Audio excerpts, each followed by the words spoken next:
Donut Sports Talk, worldwide, with some news from the world of boxing.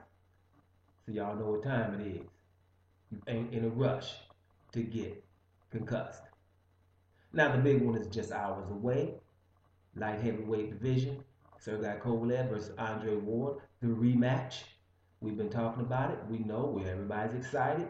It's on. The press conference went down. Everything is said and done. Right? So it's time to fight. So these are just the final thoughts on what I think is going on. Let's get to Sergey Kovalev first. I would say Sergey Kovalev looks a little bit anxious, seems to be upset, which in his case is a good thing. It's not bad. He fights good when he's mad at somebody. He try to punish him. All right, we know this guy is, unfortunately killed a guy in the ring. Things happen. This is a mean dude, and he's really upset. But it's a little nervousness in his team. Judging from the press conference, things have come out, whatever. But let's be real about what's going on before fights and how it affects fighters and this and that. We've seen some of the most menacing fighters in history, like Mike Tyson, admit that he was nervous before fights. So nervousness here nor there. This is still the crusher, right? And when the punches start flying and the bell rings and somebody's punching at you, click, it goes on and you handle your business. So I don't really read too much into nervous or not, because I don't think Kovalev is worried about getting knocked out yet, at least. It hasn't happened, so he doesn't have that element in his game yet. So I think he's going to be full forward with this and coming at him. Now, but what I do know is little things that I watch. I think Kovalev is just confused, and I'm gonna tell you why.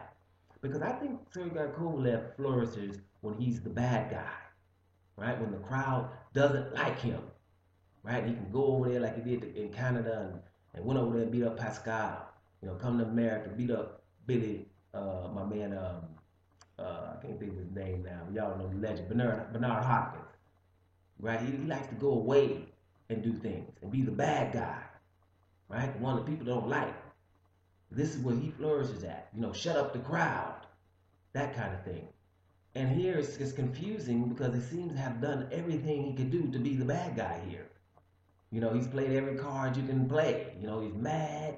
He went to the race, used the race card a couple of times, taking it back. But hey, once it's out there, it's out there.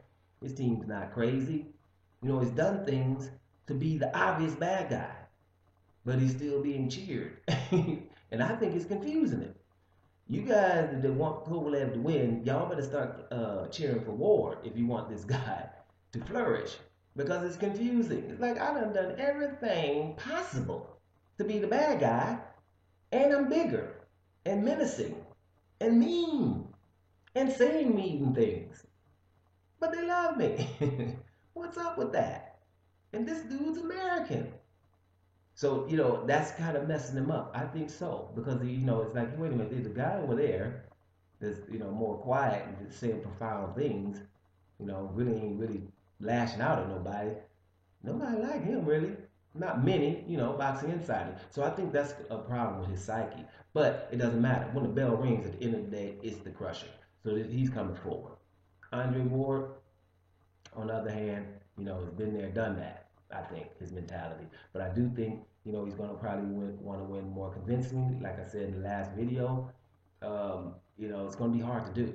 So I can't really predict the winner. I just predicted in the last video that I think somebody's going to win by KO, or stoppage. So not throwing nothing back, something like that. That's what I think this fight is going to be, because both of these guys have something to prove. But Andre Ward has always had something to prove. I don't think he was ever, touted like he should be. So I think he's always going to have something to prove. That's his mindset. He said some real telling things at the press conference. I like the fact that he made sure that people know who Guillermo Rigondeaux is, because it's something in boxing that boxers don't really like, that one of the elite guys are not being considered that. And I think that irks boxers, because they're saying to themselves as boxers, we boxers, if our best guys are being labeled something, then what does that do for our sport? Right? And I think that's why that irks them. Fans can't understand that. But if you're a mechanic and everybody's down in the best mechanic in the world, you're gonna have an attitude about that because you're in the mechanic industry.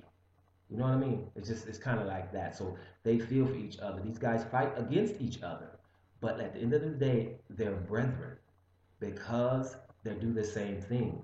And you need your adversary to make money. So that's why you can not like somebody, but when you start discrediting the other fighters, then the fighter you like is also being discredited at the same time. Let's not get too profound with it, but y'all know what I'm talking about. End of the day, this is a huge fight, and everything that's went down before the fight is hyping the fight. The corners are hyped, the promotion companies are hyped, HBO is hyped. Let's just see if we're gonna get a good fight, and I think it is because for me, fights of significance are good, period, because they got back in the ring against each other. They didn't have to, and there's a lot of other fighters that will have close fights and don't, have a rematch with their close fight.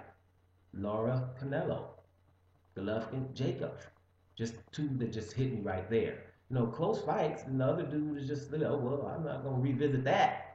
But these guys revisited this fight, so that's they get a plus point for me anyway for having it. Let's see how it plays out.